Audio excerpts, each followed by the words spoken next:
ஓம் நமோ வெங்கடேசாய. சென்னை மேற்கு மாம்பலத்தில் ஸ்ரீ கோதண்டராமர் திருக்கோயில் 200 ஆண்டுகளுக்கு முற்பட்ட ஸ்ரீ வைகானச பகவத் சாஸ்திர முறைப்படி நடைபெறுகின்ற திருக்கோயில். இந்த கோயிலில் நடைபெறும் பிரம்மோற்சவத்தில் இன்று திருத்தேர். பெரிய மாட வீதிகளில், திவ்ய தேசங்களில், திருவல்லிக்கேணி போன்ற இடங்களில் நடைபெறுவது என்பது நமக்கு ஒரு பாக்கியம். இருந்தாலும் இந்த குறுகலான பகுதிகளாக மாற்றப்பட்ட இடங்களில் இந்த திருத்தேரில் ராமர் பவனி வரும் இந்த வித்தியாசமான தடங்கல்களை மீறி அந்த தேர் வலம் வரும்போது நம் தடங்கல்களையும் அவர் அகற்றுவார் என்ற நம்பிக்கையில் நாம் இதை சேவிக்கிறோம். இந்த திருக்கோயில் மேற்கு மாம்பலத்தில் அமைந்திருக்கிறது. கோவிலுக்கு பின்னதாக இருக்கக்கூடிய குளத்தை இப்போது நீங்கள் பார்த்து கொண்டிருக்கிறீர்கள். தேருக்காக கொடுக்கப்படும் புஷ்பம் மற்றும் பெருமாளுக்கான உபச்சாரங்களுக்கு இது தனியாக வடிவமைக்கப்பட்டிருக்கிறது. இந்த கூடையில் வைக்கப்படும் புஷ்பங்கள் எல்லாம் நேரடியாக போவதற்கு, ஒரு தேர் ஓடுவதற்கு என்னெல்லாம் ஊர் கூடி தேர் இழுப்பது என்பதற்கு ஒவ்வொரு இந்த பொருட்களை சுமந்து செல்ல ஒரு வாகனம் தேருக்கு பின்னால் போய் கொண்டிருக்கிறது.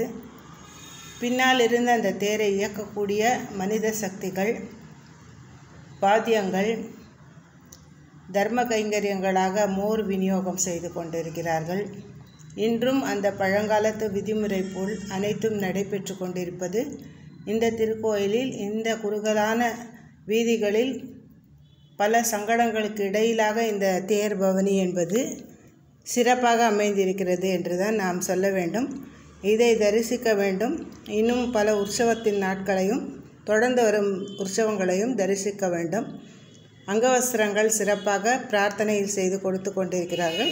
இந்த தடங்களை இப்போது பார்க்கிறோம். அது நிவர்த்தி செய்யப்படுகிறது.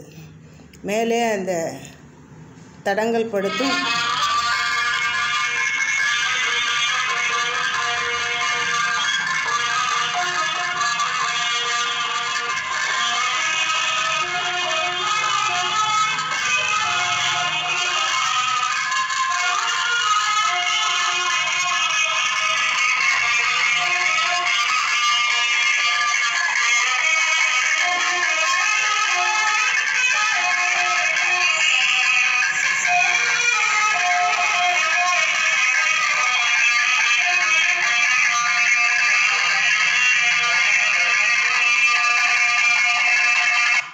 ஜெய் ஸ்ரீராம், ஜெய் ஸ்ரீராம், ஜெய் ஸ்ரீராம் என்று கோஷத்தோடு ராமநாம சங்கீர்த்தத்தோடு தடங்களை அகற்றிவிட்டு ஸ்ரீராமர் நம் தடங்களையும் தகர்த்தெறிய வந்து கொண்டிருக்கிறார்.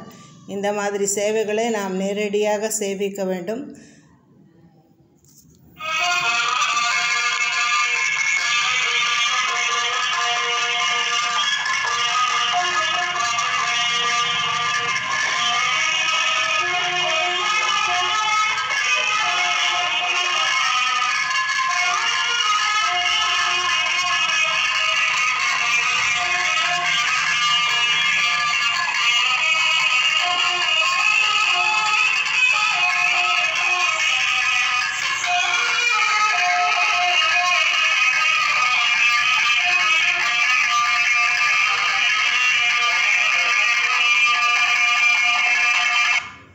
ஜெய் ஸ்ரீராம், ஜெய் ஸ்ரீராம், ஜெய் ஸ்ரீராம் என்று ராமநாம கோஷத்தோடு தொடர்ந்து கொண்டிருக்கிறது.